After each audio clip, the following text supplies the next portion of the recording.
Hello everyone, welcome back. Good evening. Today is Sunday. We will be talking about everything about Bitcoin, crypto, gold, Japanese yen, Ethereum, and Canada. Yeah, so let's get into all that tonight. Look at this drop that we just had for absolutely no reason. Was this drop beneficial to me? Yes and no. I'll explain why. I had an open position on Hyperliquid, which that took some really good profit, which I'm happy about. The bad news is I got Omega liquidated on other positions, which we will not talk about, but that's fine. So I don't have any positions except for Bitcoin and old Ethereum, old SUI. What do we do about Bitcoin? We buy right here, right now, dropping. I was going to do 1,000, but we're not at 86,000. I did predict 86,000 as our low. We finally hit that. Now we're projected to go even lower. 84,000 is our next support level, if you really even want to call it a support if it doesn't support the price. You know what I'm saying? So, I almost dropped 5,000. $500 is all I can afford to play with. So we're dropping that into Bitcoin graciously, buying basically every single day as this thing continues dropping. Now, I don't want to obviously go too hard into it, because what if we just end up going a lot lower? I don't think we will, honestly. It just doesn't make sense for it to. Why? Gold is peaking at all-time highs right now, guys. It's at $5,000 an ounce. Do you know how much money is required to pump gold that high? We're talking trillions of dollars, and we can't even get one of those trillions to basically duplicate the price of Bitcoin at right here. So, you know, it's not currently the hottest thing on the market, the crypto market. So its time will come eventually. We do know that the money exists, though. That is why I remain bullish on Bitcoin, because it is only a matter of time before we start seeing a massive inflow on Bitcoin. Yes, I know it sucks short term. It looks like we're about to head lower. We've been through hell. We've seen worse. It's fine. We will survive this one too. Yes, we're in a downtrend. You should not be going long on altcoins at this point. So everything that I mentioned with all these other altcoins, I'm probably going to go back on it. I don't think I will go long. I'm only going long on Bitcoin. And if I see any short opportunities on altcoins, I will be taking those opportunities, right? So yeah, we'll get into all of that. Bitcoin's current price, 87,472. My average price is now 89,894. Probably would have been better off if I just saved up instead of buying every day and just mass bought right here, right now. How much do I have? I've got the 3,000, okay? So I'm content with that, actually. I sold Bitcoin, I sold $9,000 worth of Bitcoin at 93,000. I've rebought that same amount using leverage, only 3,000 of my money, with 3x leverage, and now my average price is 89,894, right below 90,000. That's a win in my opinion. Yes, I know I'm losing money in other areas, but that is fine. I do plan to recover. I know how to recover, and I will recover. And you're gonna recover with me, so be not afraid. This is the tactic, okay? Now, still, I've still got enough to kind of like really save myself if Bitcoin does end up crashing a lot further lower. I will continue to buy it, like I said, and it will be much heavier buys, right? The only reason why I didn't just put another 1,000 right here, I only put 500, was because we kind of already recovered from this drop. I wish I kind of bought it price oversold. Oh, I have to text see below that Bitcoin's price is oversold. Oops, I just smacked my phone on my keyboard. Lovely. Where do I go to text people? Here you go. Bitcoin RSI 30 again by too late nerd with an E. I can't wait for Sibyl to watch this and also read my messages at the same time. That'll be so funny. I wonder if he's even live right now. Anyways, not financial advice, not a buying opportunity. You will lose all your money. Don't do what I do. Moving on. Ethereum, negative funding rate. No, never mind. Why did I see negative funding rate for like 1 second? This thing is bugging on me. Okay, go back to Ethereum, please and thank you. Same deal. We had a big drop to 2,784. That was from previous pivot levels. I'm going to have to show historic pivot points. Yes, 2,000, whatever this was, 2,760. We dropped to 2,784. Current price is 2,872. Super trend is still there. I love this, like, what do you even call this? Look at this perfect, like, slope downward, you know what I'm saying, over Saturday. It's pretty funny. Friday and Saturday, honestly, that involved both the days. But finally, Sunday evening is when we get the volatility.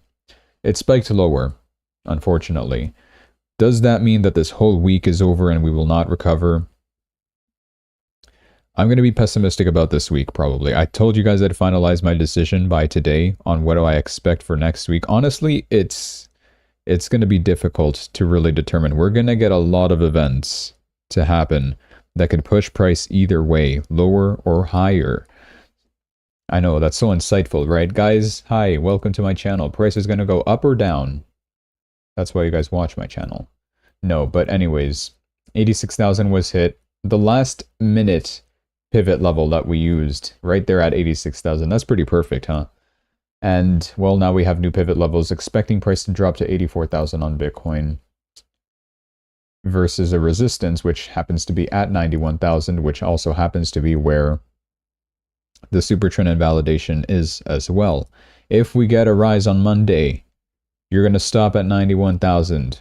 What will you do at 91,000 on Bitcoin? I'm not buying. I'm also not going to short it. So I'll do nothing. I'll just be in profit. Maybe I'll put a stop loss at break even in case we do eventually drop lower from there.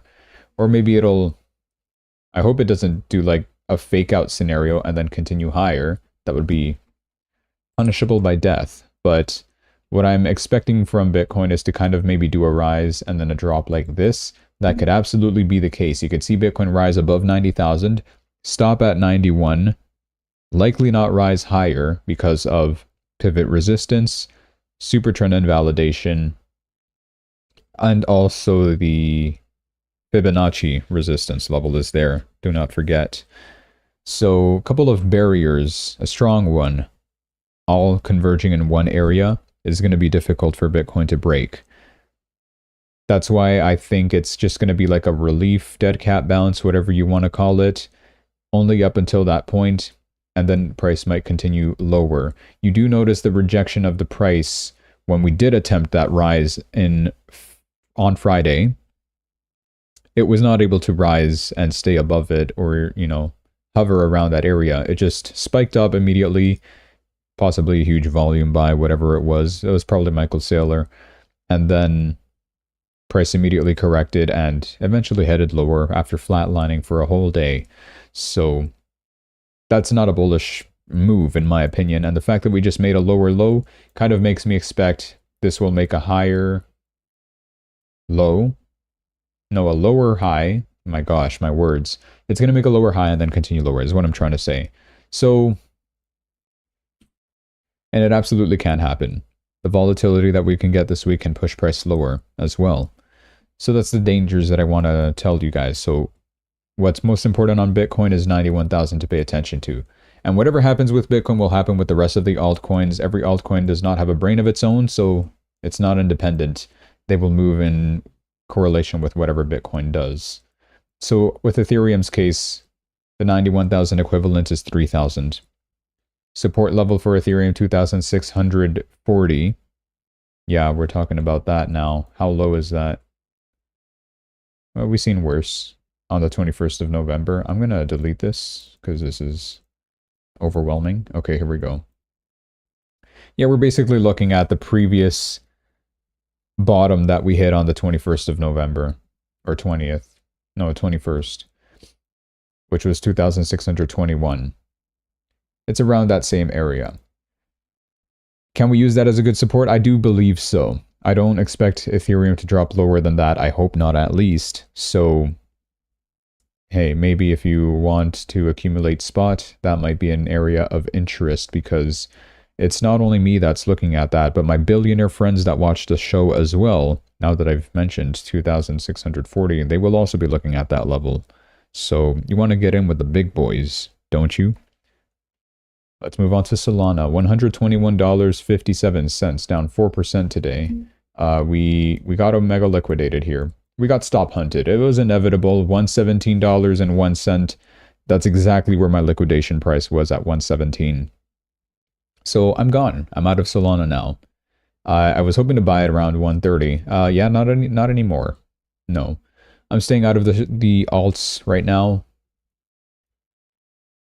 This sharp decrease kind of like ruined it for me. I was hoping we would make like a gradual decrease and then like approach the 123 area, 122, and slowly start gravitating higher again. No, this was just a huge dump, immediate, and it would liquidate everyone, including myself. So I'm not a fan. That's fine though. 130 is the resistance for it, where downtrend invalidates for the time being. What would the downtrend even look like? From here? Probably. That looks horrible. It's probably going to look something like this though. So that should give us, you know, time for the duration of this week. It's likely Solana may head lower. 111. After a drop like this it's not a new low actually. It's 116 was our lowest.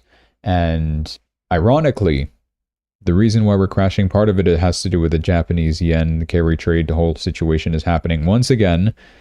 Same thing that we experienced on December 18, where the Bank of Japan hiked rates and people thought, oh, it's the end of the world and we're not going to be able to take advantage of yen carry trading again. And if you don't know what carry trading is, go watch my old video. Carry trading is basically, you know, you give up US dollar to get Japanese yen, and you get paid an interest rate because the Bank of Japan... No, you pay the interest rate at a very low rate because Bank of Japan offers very low yields, right? And you use that money to buy stocks and ETFs. That's basically what it is. And then you pay it back with whatever interest that you borrowed. But obviously the cost of borrowing was so low, the percentage is like 0.5%, which is really cheap. And so, you know, what would you rather hold interest in? Or pay interest in that case, right? If you're going to be using the money. You rather pay interest in yens, right? In Japanese yens. So, you know, that way you pay less interest, and any gains that you make, not a lot of it will be going back to being paid off as, you know, the interest. It's so hard to explain, and I don't do that stuff. That's for the big guys, and that's why they make a lot of money. And I don't. So anyway, that's Solana. Let's move on to Hyperliquid. This was the trade that I proposed. Trade successful. But at what cost? At the cost of me getting Omega liquidated on Solana and Chainlink. That's fine though. We made 300. I shorted right at the top. Bought again. Oh, I closed my short position. That's what buying is. Right at the very bottom, and prices bounced back up since then. That was pretty excellent. I like that. Because I did see Hyperliquid rising. And I'm like, you don't deserve to rise. Drop. In the name of Jesus. And it did. And we hit a low of $21.63. Not too bad. Current price is $22.21. Yeah. Still in a downtrend, so that was our lower high. We're expected obviously to go lower, make a new low. Approximately looking at $20 as your next support. $20.30 or 40 cents. It's close enough. $20 and something. So expect a drop to continue on Hyperliquid. Potentially, this is probably just a relief. And if we do get the rise on Monday, you're not expecting this thing to go higher than $24. So keep that in mind as well. I'm going to be deleting all this stuff. Thank you for free money. And I know I'll lose in other areas, but that's fine. We move on with our lives. Sui made a drop to $1.36 for no particular reason. That was not a support level that we were looking at. Nonetheless, price got oversold. It's bounced back up a little bit. Current price is 143. I'm upset it broke below the 150 mark, but that's fine. We were obviously looking as well at 130 to be the most important support. It seems like that might still be the case, with even as much as 128 being the new low, close enough to the 130. I still believe that 130 will be an important support for SUI. If you want to accumulate on spot, not financial advice, SUI is going to 0. Chainlink. Chainlink is at a great area for spot accumulation. Will I be buying Chainlink on futures? Probably not. It did a sharp drop. I don't know. Maybe I will. I'll decide by end of stream. It's at a good zone right now. Can it drop lower? Yes, it absolutely can. We've seen it at $10 and $8, so don't kid yourself. This is probably decent area. We might even see it ranged in here for a moment. Wouldn't surprise me. $12.50 will still be the most important resistance on it, because that is where downtrend invalidates. Would flip the trend over, take us to $12.75, retest the downtrend line, and then pop back up a little higher to whatever this is. And I did see Chainlink has the most amount of potential here in terms of a good rise, because this is the last downtrend. Not really the last, but one of the few final downtrends that we did respect once, headed lower, might accumulate over here. Give it some time until we eventually break out of it. Might even take us till the end of this week. It might take 1 week before we, see price approaching the downtrend line to fully break out of it, and then not have to worry about a downtrend line until 25, 24. Is that true? That is true. So, wouldn't you agree? Quite a pretty important area. Looking at this on the weekly chart, it's a no-brainer. Anyways, what was the slowest again? Yeah, $7.91, that's basically $8. We've seen price hover around $10 as well at its absolute lowest. I think I will wait for $10 on Chainlink. Then I'll be more comfortable with going long. 10 divided by 3 times 2 is 6.5, maybe 7, 6 or 7. So that's the price of liquidation. If I buy at 10, that's totally fine. We've never seen that for Chainlink. Oh, we have. We have in 2023, but that's not fair. 2023 doesn't count. Okay? We are in a bear market. Who am I kidding? But these are different times, man. You know how much better Chainlink is? The government uses it now. That's the big news. October 10 crash was down to $8. That's crazy. This was October 10. It's been such a long time ago now. Look how much we've grown since then. A whopping 41%. That's not too bad, honestly. And I do feel, yeah, Chainlink will still be a good project, and it's got a good upside potential if we reach the 20s again. Good enough to duplicate the price. Obviously, you buy at $10, sell at $20. Easy money duplication. Glitch. Right? You decide. We've hit this area multiple times. It's possible to recover, of course. So that's what I see with Chainlink. Good vision. Good stuff to say about Chainlink. Except I got liquidated on it. I guess my liquidation price was 11. I don't remember consenting to that, but that's fine. Whatever. Let's move on to Monero. Here we go. Okay, well, we're breaking this. Seems like we're not going to get what I wanted. What just happened? I deleted my chart, guys. Thanks for watching the stream. Make sure you subscribe. Okay, can I get my chart back? What is this? How does this even happen? Go back. Oh, well, now everything is backwards. Okay. I love how I'm scrolling at the chart and it's just zooming in when I'm trying to fix all this. There we go. Are we fixed now? There we go. Okay, easy fix. Let's pretend nothing happened, yes?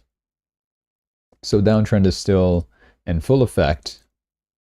Seems like this is the new line that we're looking at. Look at that sharp decrease on the super trend. It's not something you see every day. Where are we headed to? 380, sub 400 on Monero. My new area of interest will be over here. Now, I don't know. I'm waiting for the downtrend, obviously, to break, to buy when the super trend flips over. So yes, I do mention areas of like this that could mean, you know, potential bounce, but honestly, we just had a huge rally with it, spiked up to a new all-time high of 800, and now we're having this deserved correction crash back to where we once used to be worth before Zcash had their fallout with the dev team. So we're back. We're back to here. Yes. Moving on from Monero. Same deal with BitTensor. I'm waiting for, you know, downtrend line to break so we can go long. Seems like we're kind of respecting this downtrend line, although I don't know, it looks like we might push it above for a moment.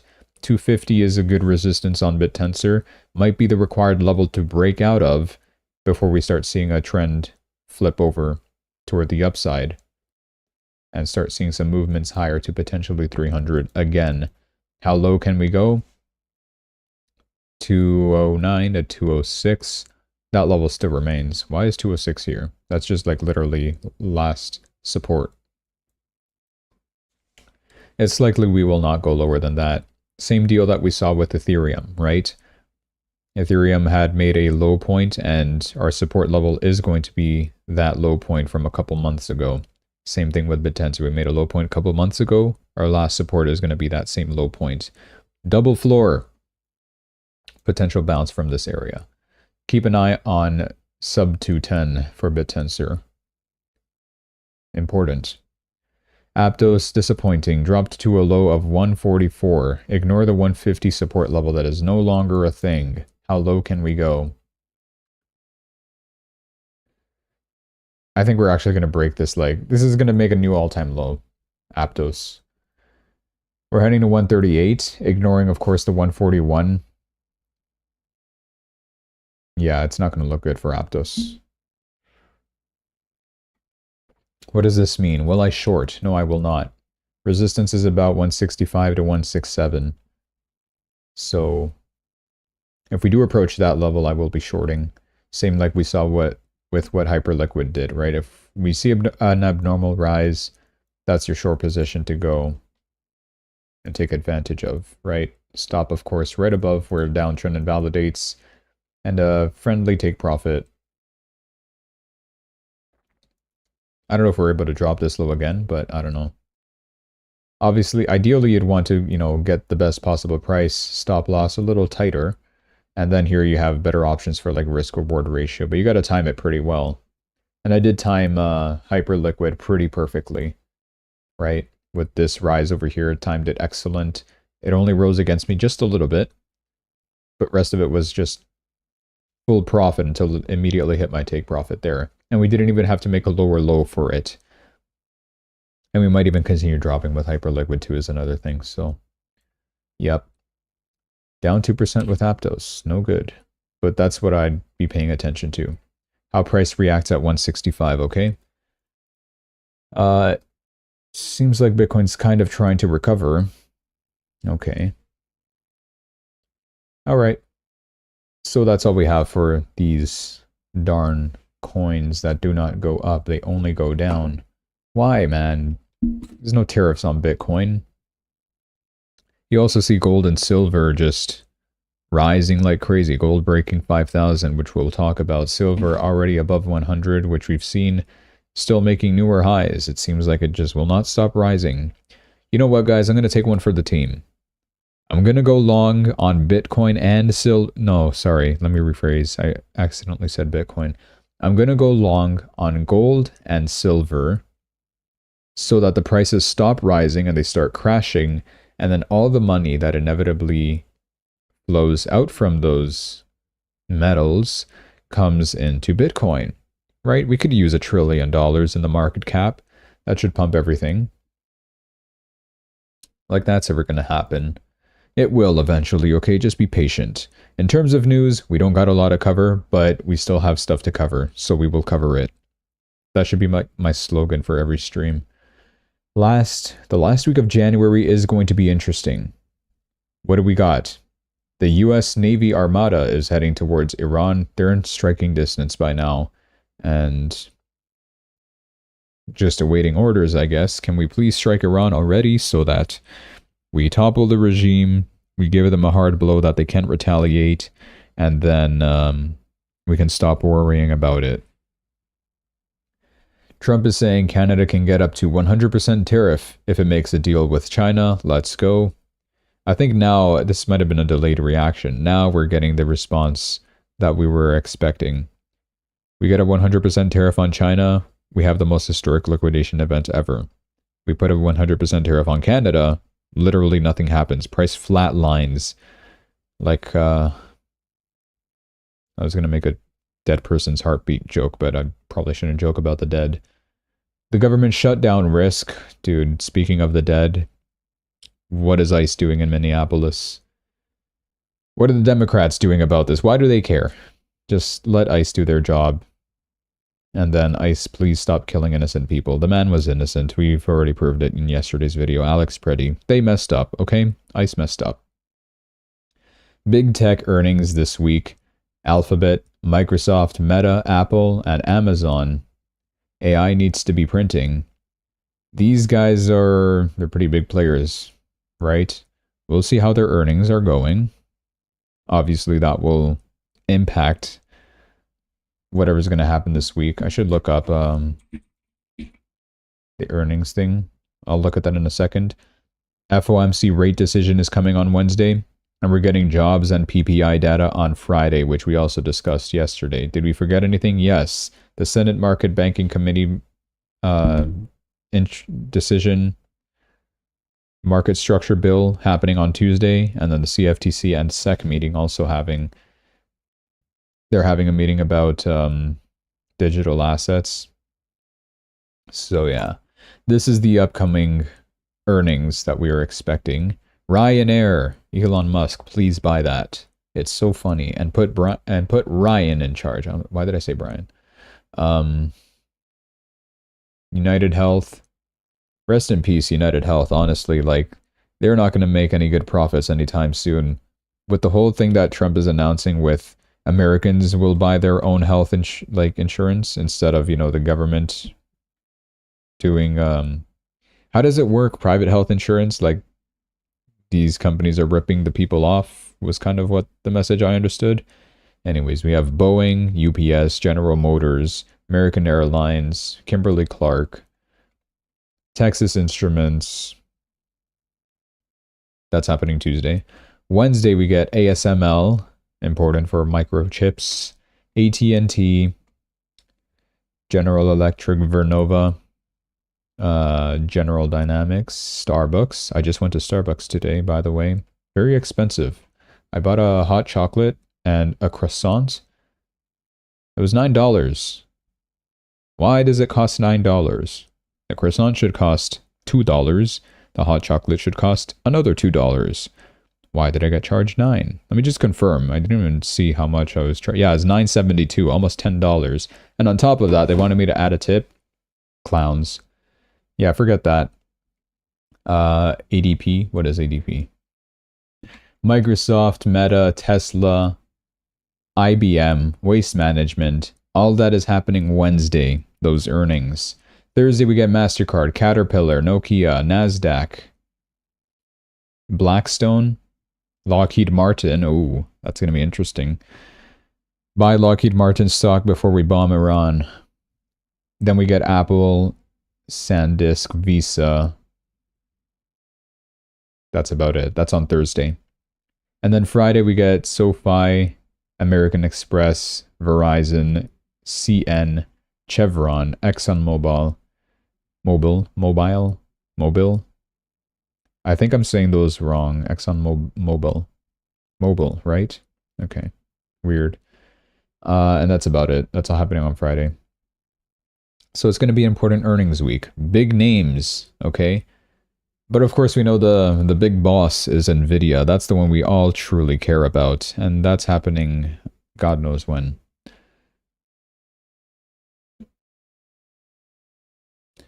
Can't do NFL. No one cares about the NFL. Let's go. Government shutdown. So what is this government shutdown going to be about? It surges to 75% odds over the weekend. Yeah, that's thanks to Alex Preddy dying. The Democrats refuse to fund the government unless President Trump reopens the borders and stops all deportations by ICE. Yeah, that's basically what they want. Bizarre priorities from the left. No, the real reason is because they don't want funding for ICE. They want to cut funding. And if they add more funding to ICE, the Democrats are threatening to shut the government down. It's going to get worse, this whole thing, because the midterms are already not looking good for Republicans. They're probably not going to win the midterm election that's happening this year, meaning that they will lose seats in the House and in Congress. Dude, I don't know how American politics works, but more Democrats are going to be there now, winning the seats, and ultimately it'll be more difficult for bills to pass or things to go the way the president wants them to. He's running out of time, basically. Yes, we did get some bills in our favor to get passed, but I don't know how long we can celebrate that. Trump commented on Canada, showing this video. Canada is systematically destroying itself. The China deal that we talked about with the EVs, that is a disaster for them. It will go down as one of the worst deals of any kind in history. Wow, what an exaggeration. All their businesses are moving to the USA. I want to see Canada survive and thrive. I'm sure you do. He also wants to annex Canada, so this is funny. This was also news to me. Canadian Prime Minister Mark Carney now says that he does not plan to sign a trade deal with China after President Trump threatened 100% tariffs. Now, the wording of this is a bit odd. People are saying, oh, he didn't agree for a free trade with China. First of all, I don't think that was ever in the question. And so that's just liable omission at that point if he can just say, yeah, we're not doing free trade with China. Don't worry about it, Trump. He's just doing normal trade because we will be charging them a 6% tariff still. China will reduce tariffs on us. We'll be importing electric vehicles. That's still a trade deal. Now, obviously, Trump is not a fan of this trade deal. He threatened the 100% tariff on Canada, which we talked about yesterday. Now it seems like Carney is chickening out here. Maybe. I don't know for sure. Grok, is this correct? No, Canada has not changed. This is not Grok. I don't think they're still gonna follow through with any trade deals that they have. What are they gonna do? Reconcile with the United States is not gonna happen. Canada will stick with China, and it's gonna ruin everything.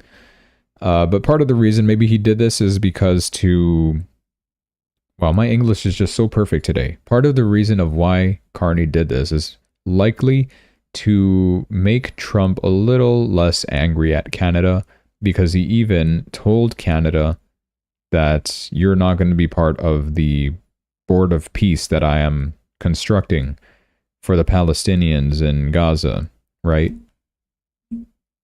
And of course, Mark Carney does want to be part of that, so he says that Canada is open to contributing financially to US President Donald Trump's Gaza Board of Peace if his government receives assurances that the funding will go directly to Palestinians. Yeah, he literally does not want Canada in it, so I don't know what this attempt at bribery is, but sure, thank you. Bitcoin dropped to 86,000 as we saw. Happened as soon as the US futures market opened. We're rattled by the US government shutdown fears, trade wars and Iran tensions, and the yen carry trade unwinding.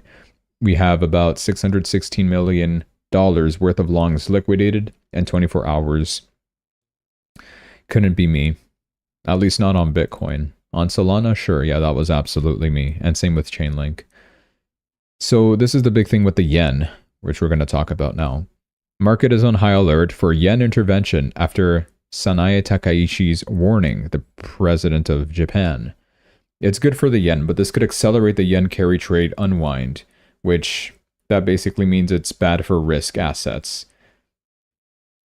What is going on? The yen extends their rally on intervention fears. The Japanese yen strengthened to around 155 per dollar on Monday, rising. What do you mean Monday? I guess it's Monday in Japan already, sure.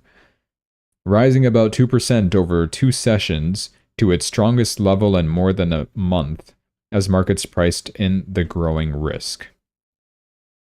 Okay. So we also see that the US dollar is dumping against the yen. The yen is getting stronger. Down 0.5% at that price. Japanese stock market will open soon. It's already opened. And then we have this as well, which I think is the exact same post that I have here. Yes. The Fed is preparing to sell US dollars and buy Japanese yen for the first time this century. That's impressive. In a bad way, maybe. I don't know. The New York Fed has already done rate checks, which is the exact step taken before real currency intervention. That means the US is preparing to sell dollars and buy yen. This is rare, and historically when this happens, global markets surge. Okay, so it's a good thing. Why? We're no longer trusting the US dollar, and we're buying yens as a refuge of a coin, refuge asset, safe haven. I guess that makes sense, right? People no longer trust the US dollar. US dollar loses its value. Anything that goes against the US dollar should rise. Yes, we're rising so much right now. Okay, this is rare historically when okay. Japan is under heavy pressure. The yen has been weak for years. Japanese bond yields are at a multi-decade highs, and the Bank of Japan is still hawkish, meaning that they're likely to hike rates. This would strengthen the yen, weaken everything else, the dollar, for example. Together, this creates stress, not just for Japan, but for global markets as well. Honestly, this could be good or bad. That is why central banks are now taking the situation seriously. Like I said, we can't borrow cheap money anymore, and I mean, the money's still going to be cheap if we do hike rates again. It's just not going to be as cheap. We have to pay back a higher percentage for borrowing. And the good part about it is that it weakens the US dollar, so other assets should rise. But it's bad for risk assets because, you know, you can't borrow cheap money as much. And you use that cheap money, of course, to buy Bitcoin totally. So, yeah, I don't know. It's a lose-lose situation then, in my opinion. Japan has already tried to defend its currency many times on its own, but it failed in year 22 and 24. Even July 24 intervention only worked for a short time. History is very clear on this. When Japan acts alone, it does not work. When the US and Japan act together, it does. We saw this in 1998 during the Asian financial crisis. Japan's solo interventions failed, but when the US joined, the yen stabilized. We saw it even more clearly in 1985 with the Plaza Accord, when coordinated action pushed the dollar down nearly 50% over 2 years. Hey, can we get that now? Like, I'd love the dollar to just weaken. Actually, no, I don't think I would. That would ruin the economy. I don't know, man. Do we ruin the economy to get a little rise on Bitcoin? What are we thinking? Yes, absolutely. No, absolutely not. Did Ciblo text me back? Nope, he ignored my message. Thank you, Ciblo. That changed everything. The US dollar weekend, gold, commodities, non-US markets all pumped. What about Bitcoin? Well, it didn't exist in 1998, so we don't know what's going to happen this time. Gold is on the rise, we already see that, but Bitcoin is clearly not on the rise. I'll get into gold in a second. If the Fed intervenes, this is how it will play out. The Fed creates dollars, sells them, and uses those dollars to buy yen. That would weaken the dollar, and it will increase global liquidity. And whenever the dollar is intentionally weakened, asset prices usually surge. Now look at crypto. Bitcoin has one of the strongest inverse relationships with the dollar, and one of the strongest positive relationships with the yen. That's interesting. Right now, Bitcoin-yen correlation is near record highs. Is that so? I'll be the judge of that. So here's Bitcoin chart. Can I get correlation coefficient? Thank you. Okay, I cannot type. Here we go. Correlation coefficient. Wait, okay, right. I have to pay money. Just delete that then. With it would have to be JPY USD, right? It's the same as BTC USD. Yes, apply. This is not correlated at all. Sometimes it is. Other times it's not really. Am I even doing this right? Probably. Probably not. I'm just going to look at the chart. Okay, well, we don't see this really happening with Bitcoin. That explains the negative correlation. Anyways, look at this. Yeah, God bless yen holders at this point. This seems like a huge rise. It's actually not that big of a rise, you know? Because we're talking 4x here.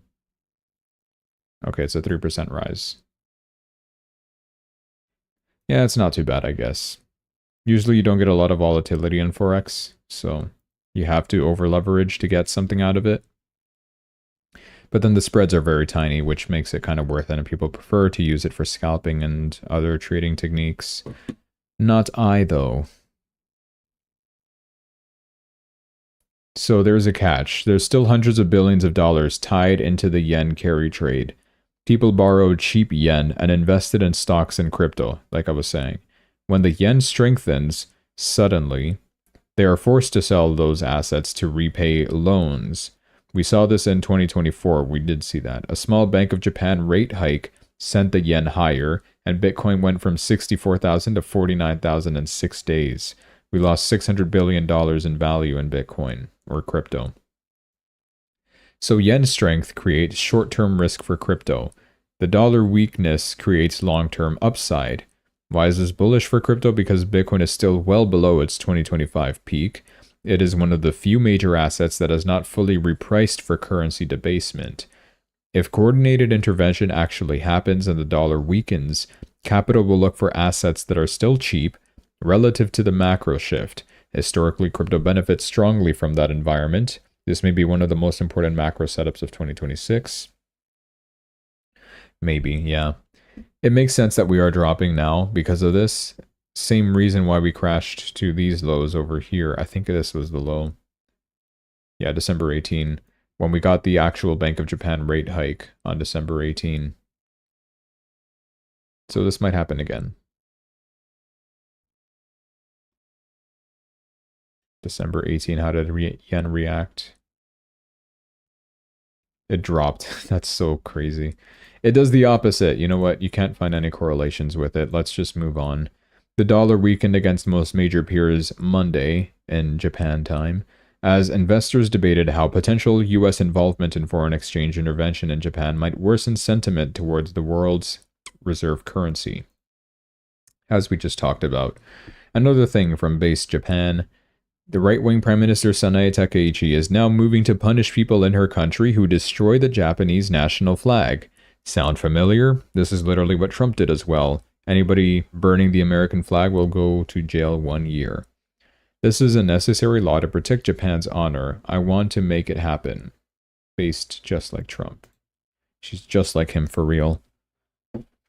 Okay, let me get a sip of tea.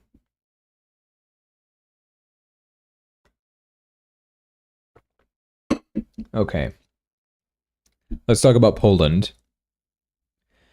They mentioned they were in no hurry to join the Eurozone to adopt euros, I guess, as their currency. What is the Polish currency?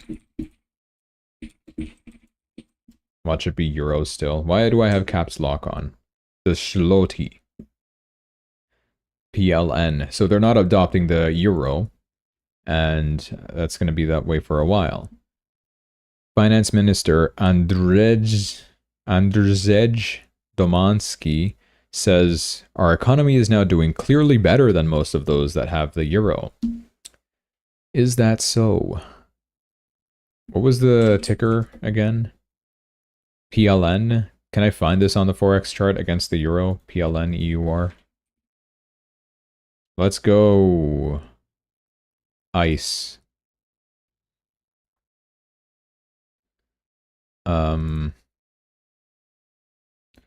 Are we rising or dropping against the euro? Seems like we're dropping and we have been weak. Weaker than the euro. But we're on the rise now. Since 2022, we've been on the rise. Yeah, it's not too bad. Yeah, stay away from those euros. They also came out with this.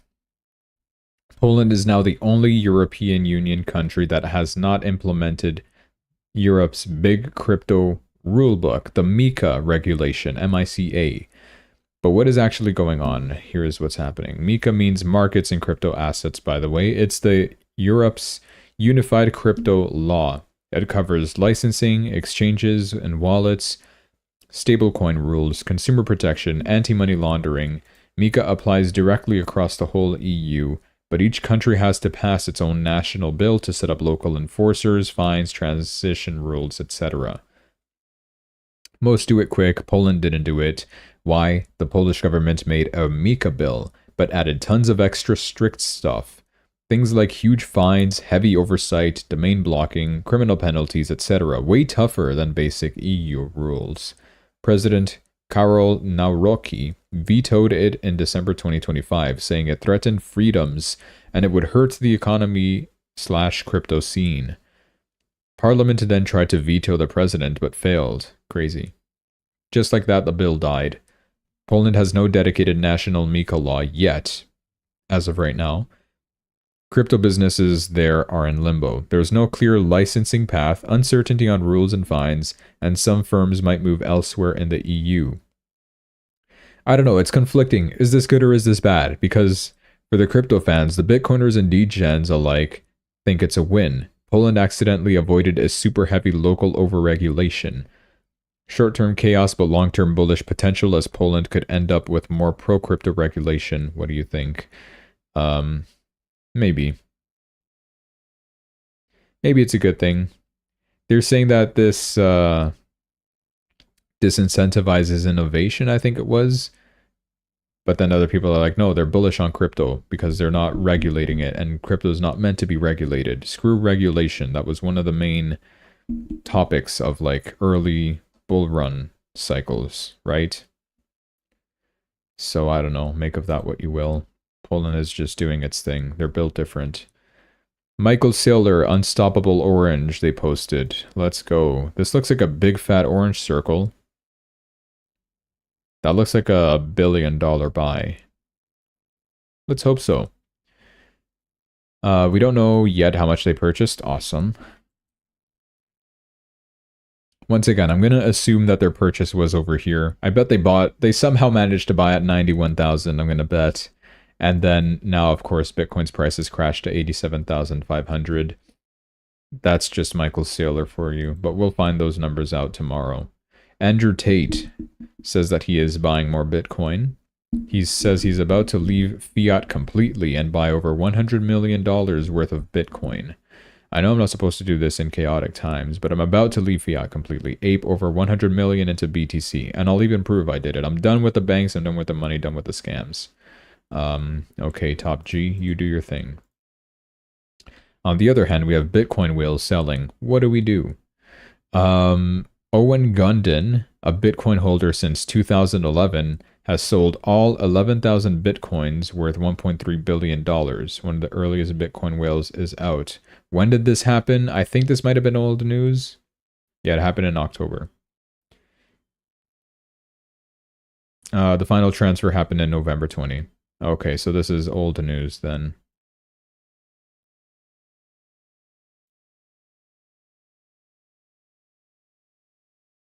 Moving on. New Trump-backed World Liberty Financial sold 93.77 wrapped Bitcoin worth $8.07 million for 2,868 Ethereum at an average price of 2,813. You fools. Ethereum has now... Oh no, we actually rose a little bit. That's good, actually. How much Bitcoin did they... At what price? At what price did they sell the Bitcoin for Ethereum? They swapped Bitcoin for Ethereum is what this means. Wrapped Bitcoin is basically Bitcoin on Ethereum's blockchain. That's basically what it is. How do I do this math? 93.77 Bitcoins divided by the price... No, the amount of 8,070,000. Great. It's the opposite, isn't it? 807,000,000. That's 8 million. divided by 93.77 units of Bitcoin. There we go, at an average price of 86,000. They timed the bottom. That is impressive. You know what they did? If you're not understanding what I'm doing here, World Liberty Financial, these insiders, man, they waited for Bitcoin's drop to right over here, sold Bitcoin for Ethereum, so they converted all that $8 million in Bitcoin into $8 million in Ethereum. And now, well, I guess they're in profit because it was 2,813 per Ethereum. That's how much they have now. 2,813 would have been around over here. Basically the bottom. It's at 2,866 right now. They timed the bottom. Congrats. That's a impressive move. Let me just delete this because I don't need it anymore. Impressive. Impressive indeed. Was it wise though? No. If anything, I'd be swapping Ethereum for Bitcoin. Would I really though? Nah. Yeah, I think I would. I'd absolutely swap Ethereum for Bitcoin, not the other way around. I'd never sell my Bitcoin for Ethereum. I'd sell any other, maybe not any other. It's tough. I don't like Ethereum, but Ethereum is okay. They did something more though. Ethereum Foundation, they launched a post-quantum security team with $2 million in funding. This team's responsibility is to protect against quantum computing threats. I can't believe we're talking about this in 2026. Let's wait until 2028 when it's actually relevant. More boringly, or whatever, gold hit $5,000 before Ethereum. I think I voted in a poll one time. Big L. If you guys could find that clip, that's a big L right here for me live. I voted on which will hit 5,000 first, Ethereum or gold. I was like, dude, you don't need that much money to pump Ethereum. You don't need that much of a market cap to pump Ethereum to 5,000.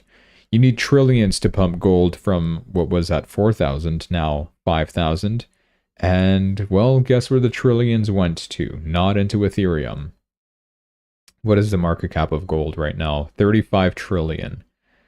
Price is 5,083. It's still rising. I thought we were looking at 5,000 flat. No, we're just like, we just keep making new highs. Okay, here we go.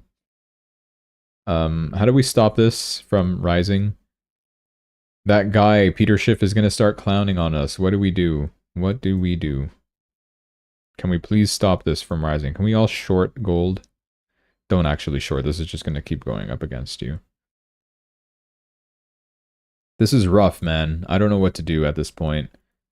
How is this money existing and going into gold? Silver 6 trillion, 109. What are we doing here? Why is no trillions going into Bitcoin? 1.7 trillion, by the way.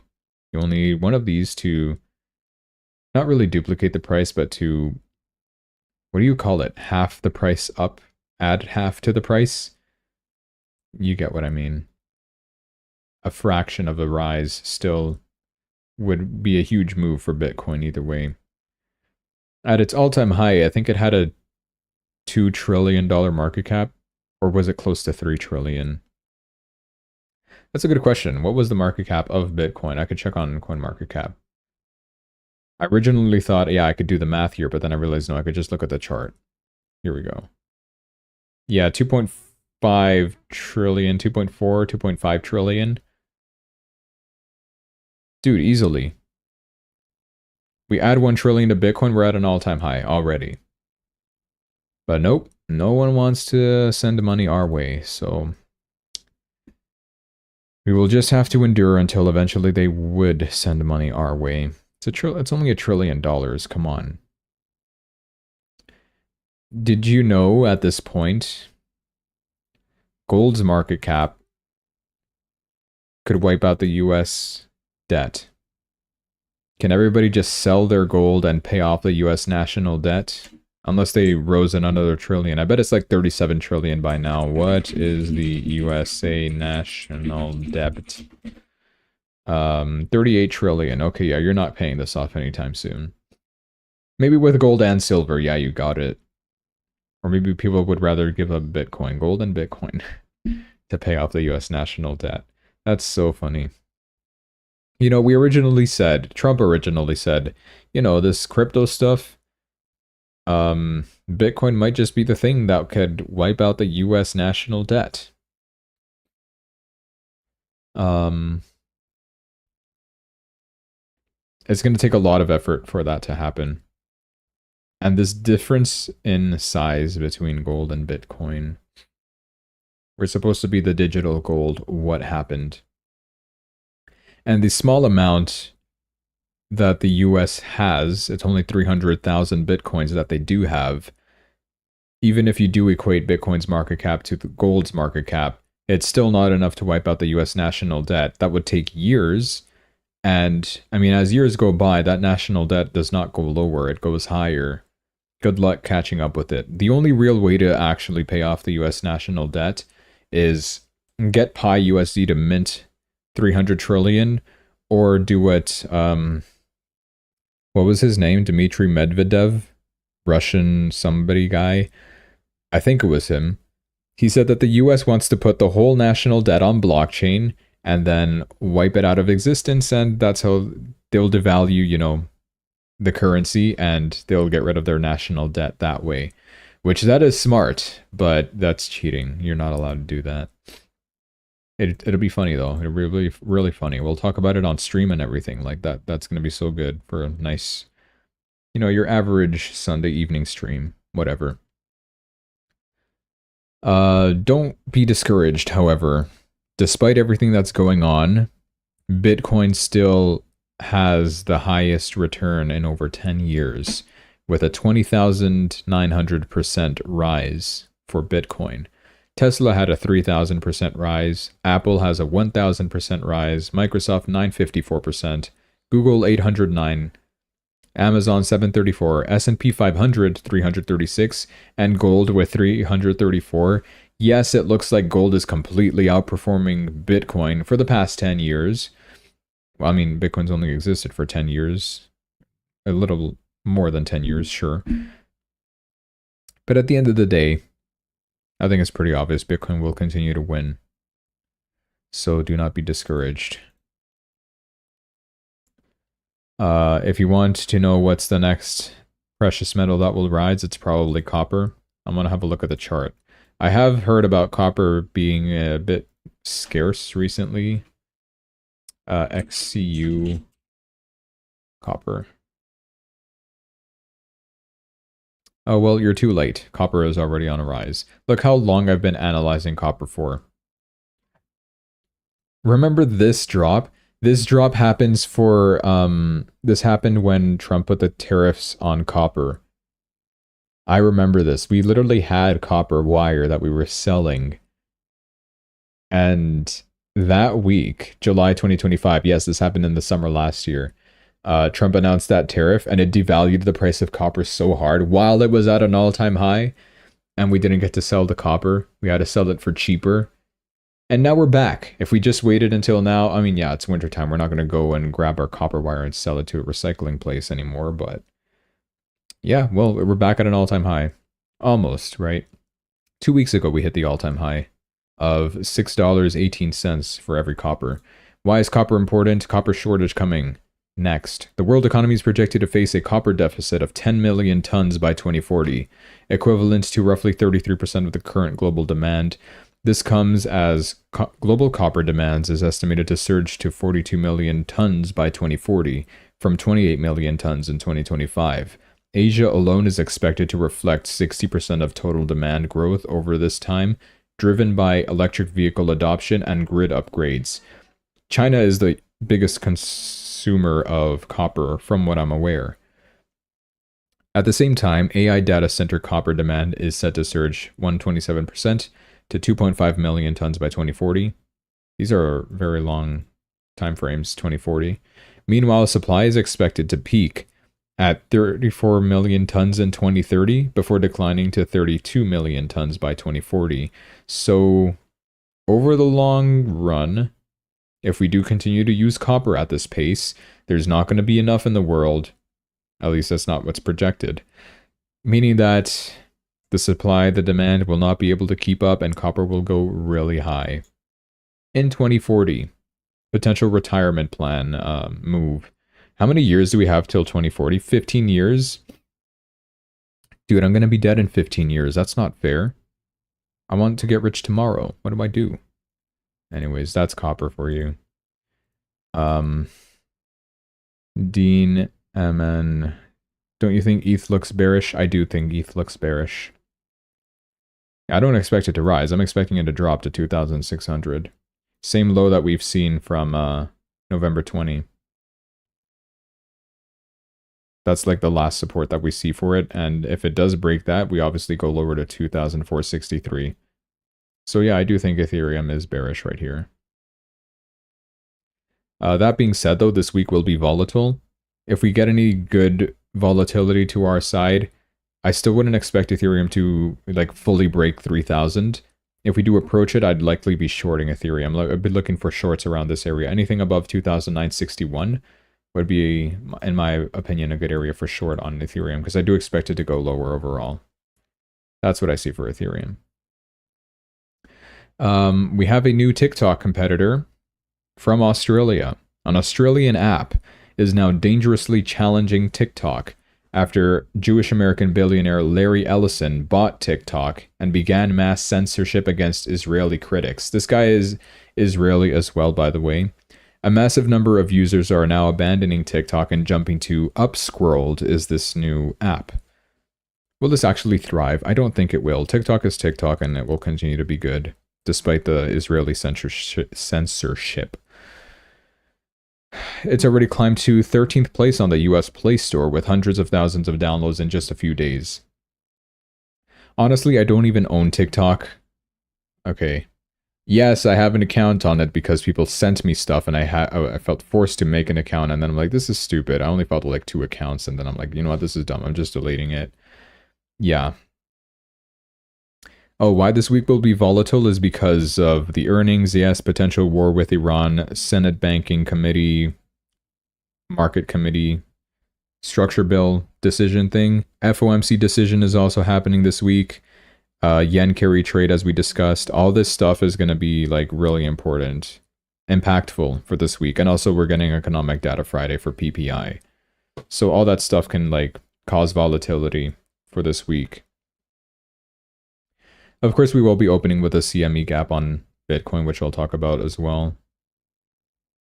I'll have to talk about it like tomorrow, of course. Oh, great. My whole chart colors reset. Thank you for that. But yeah, this week will be a volatile one. There we go. We got the colors back. So back to this app thing. UpScrolled.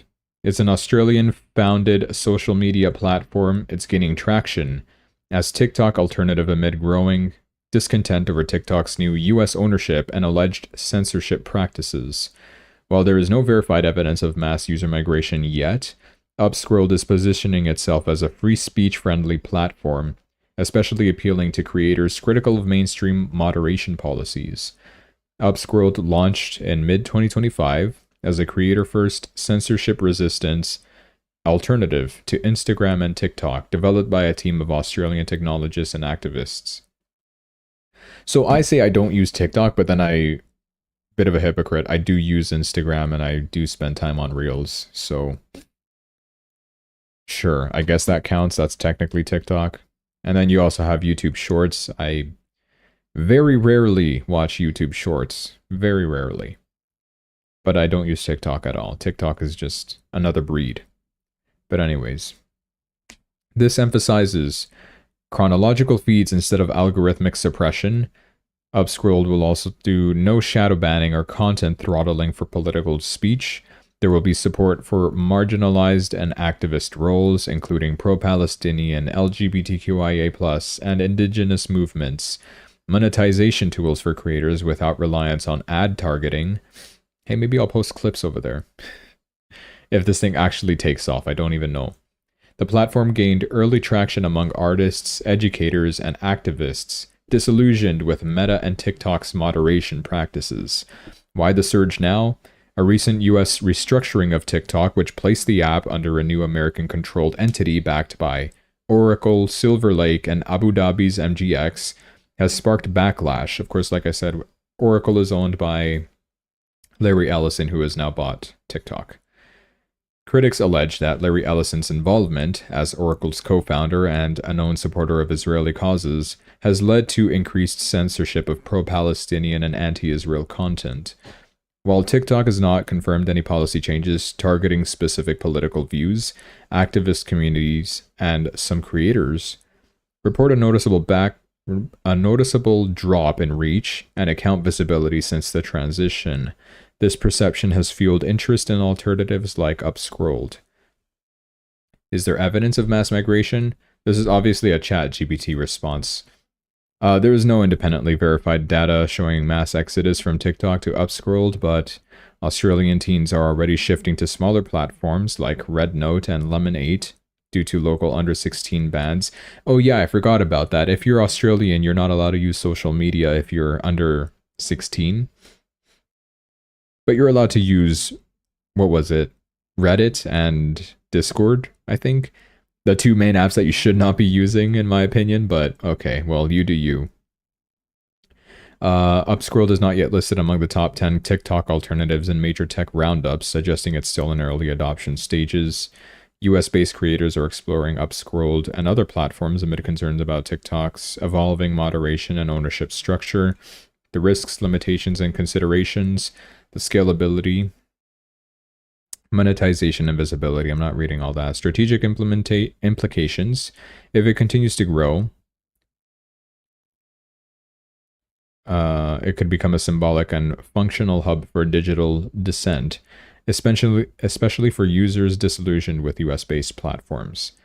Its long-term viability will depend on funding and infrastructure, content moderation, balance between free speech and platform safety, and global reach and creator incentives. Thanks, ChatGPT / Washington Report. Okay. Can we buy that stock? I'm investing in that early. No, I really wouldn't. I already forgot what it's called. Upstart? Up something? It's cut off in my stream. I can't even see what the title is. I put it in the stream title and now I can't see it. Am I really not okay, I'm just gonna... I already forgot the name. The name is not memorable. This is terrible. UpScrolled. I'm typing and it's not typing. Come on now.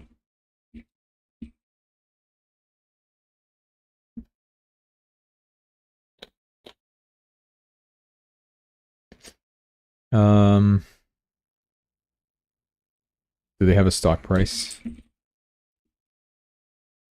They do not. It's too early. So you can't invest in this thing early. That sucks. But yeah, nobody's using this, honestly. I don't even know why I wanted to invest in it. Anyways, the last thing I want to report on is the darn penguin. Finally, it's stopping the rise. Should I have bought? Yeah, I should have at 6 million, but now it's 96. It rose to 170 million at its peak, which is phenomenal. Congratulations, Nietzsche and Penguin. I asked other people today, like, hey, did you hear about this penguin meme? Nobody knew what I was talking about. I'm like, dude, are you serious? Am I the only guy in the world? Come on now. I even set it as my lock screen picture like I told you guys. So, the penguin is important to me. It's a very important motivational thing, right? So, yeah. Okay, well, there's the penguin. Can we short penguin? I think we can. We absolutely can. Down 35%. So this is basically 170 million market cap. That was the all-time high. This is where we are right now. I'm obviously not going to short this. This thing could easily just continue rising. It's only 100 million. 90 million, right? Somebody drops a million, this thing rises another 15%. Like, that's how volatile this is. But if you want to gamble, you know, just go for it. We're down 35% though. That's insane. But like overall this rise, not even counting the actual rise, that's 333% if you manage to buy as soon as this thing came out and bought the dip. On Bing X, of course. Interesting. Yeah. That's it. That's all for tonight, guys. Ran out of content. Ran out of time, too.